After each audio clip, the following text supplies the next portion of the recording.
बिहार में मिली ऐतिहासिक जीत का असर अब गुजरात तक दिखाई देने लगा है। भारतीय जनता पार्टी के राष्ट्रीय नेता CR पाटिल ने इस जीत पर कार्यकर्ताओं और नेताओं को बधाई देते हुए इसे विकास की जीत और जंगल राज की हार करार दिया।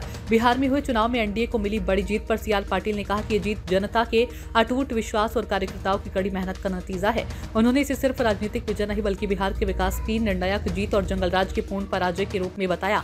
CR पाटिल ने कहा कि बिहार में बदलाव की बयार साफ दिख रही है। जनता ने जंगल राज को पूरी तरह खारिज कर दिया और विकास के पक्ष में ऐतिहासिक जनादेश दिया है।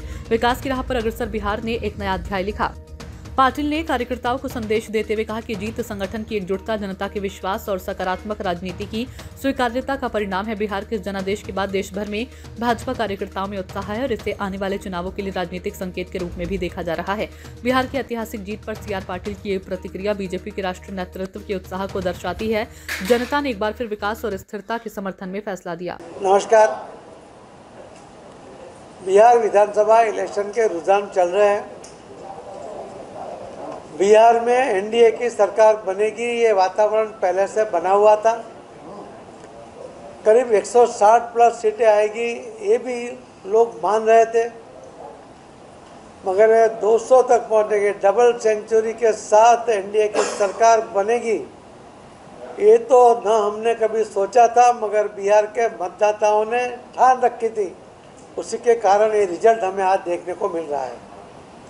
माननीय प्रधानमंत्री श्री नरेंद्र मोदी साहब के नेतृत्व में और मुख्यमंत्री श्री नीतीश कुमार जी के नेतृत्व में जो गठबंधन की सरकार बनी, एनडीए की डबल इंजन की सरकार बनी और उन्होंने जो डेवलपमेंट के काम किए, बिहार में पटना में जो एयरपोर्ट था, बस स्टैंड जैसा था, आज एक विशाल एयरपोर्ट बना है।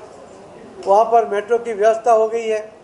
वहाँ पर 35,000 के कैपेसिटी का स्टेडियम बन गया है। वहाँ पर गंगा नदी के ऊपर 20.5 किलोमीटर का एक बहुत बड़ा ब्रिज बना हुआ है, मरीन ड्राइव बन गया है। बॉम्बे के मरीन ड्राइव से भी बड़ा मरीन ड्राइव वहाँ बना हुआ है।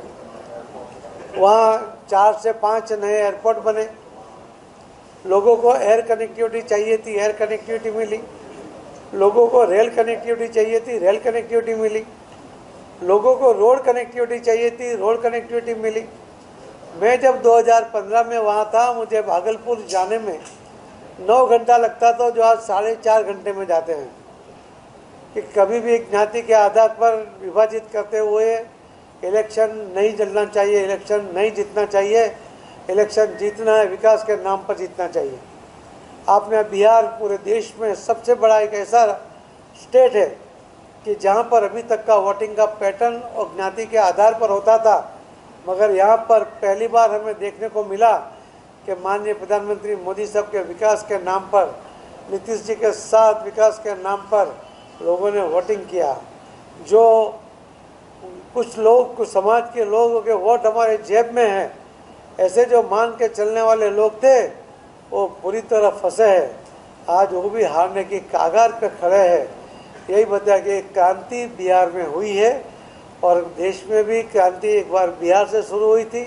आज बिहार की क्रांति बिहार से शुरू हुई है और बिहार में माननीय प्रधानमंत्री मोदी साहब ने और नीतीश कुमार ने जो भी वादे किए हैं वो जरूर पूरे करेंगे, ये मैं उनको विश्वास दिलाता हूँ।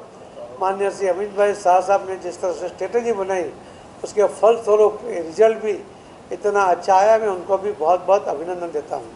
आप सबका भी, आप सबने अपने अपने माध्यम से लोगों तक हमारी भी बात पहुंचाई और क्या सही क्या गलत है और निर्णय करने में मतदाताओं को भी सहजता रही, वो आपके माध्यम से रही। इसके लिए आपको सबको भी बहुत बहुत धन्यवाद, बहुत बहुत आभार।